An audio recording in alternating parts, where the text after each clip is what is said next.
រឿងក្មេងអាងម៉ែ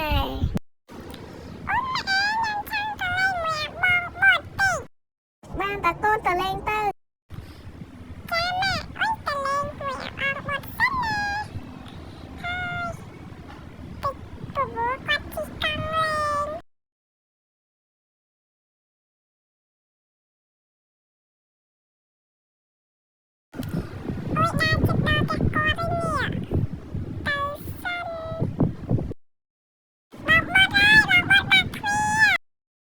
អូប៉ាមីអូនមកលេងកូនសុំទៅលេងណា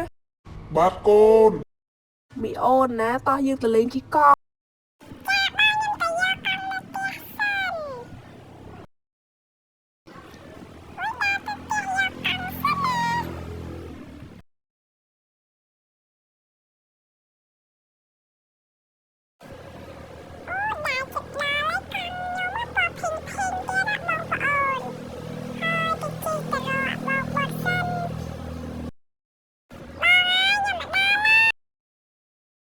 មីអូនអើយបងទៅបន្ទប់ទឹកឈឺនោមមួយផ្លែត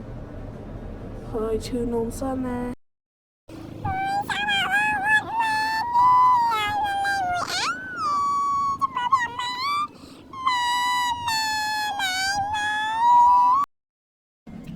កាត់អីកូន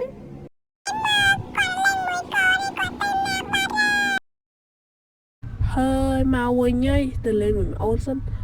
បាត់មីអូនទៅណាបាត់ហើយប្រហែលចាំខ្ញុំយូរពេកគេទៅផ្ទះបាត់ដឹងហើយជីកង់ទៅតាមរំទៅរមមីអូនដល់ផ្ទះសិន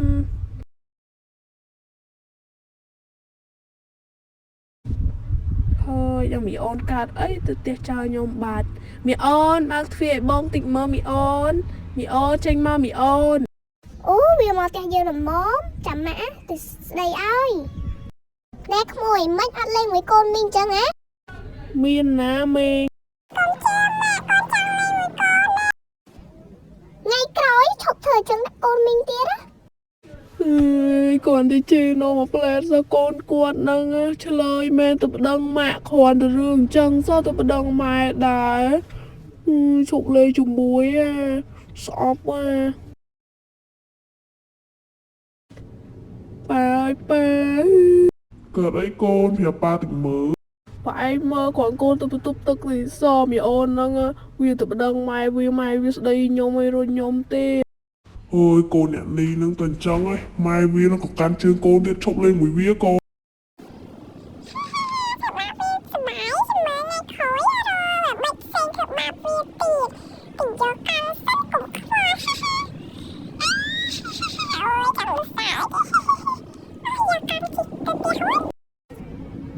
ចប់ដោយបរិបូរណ៍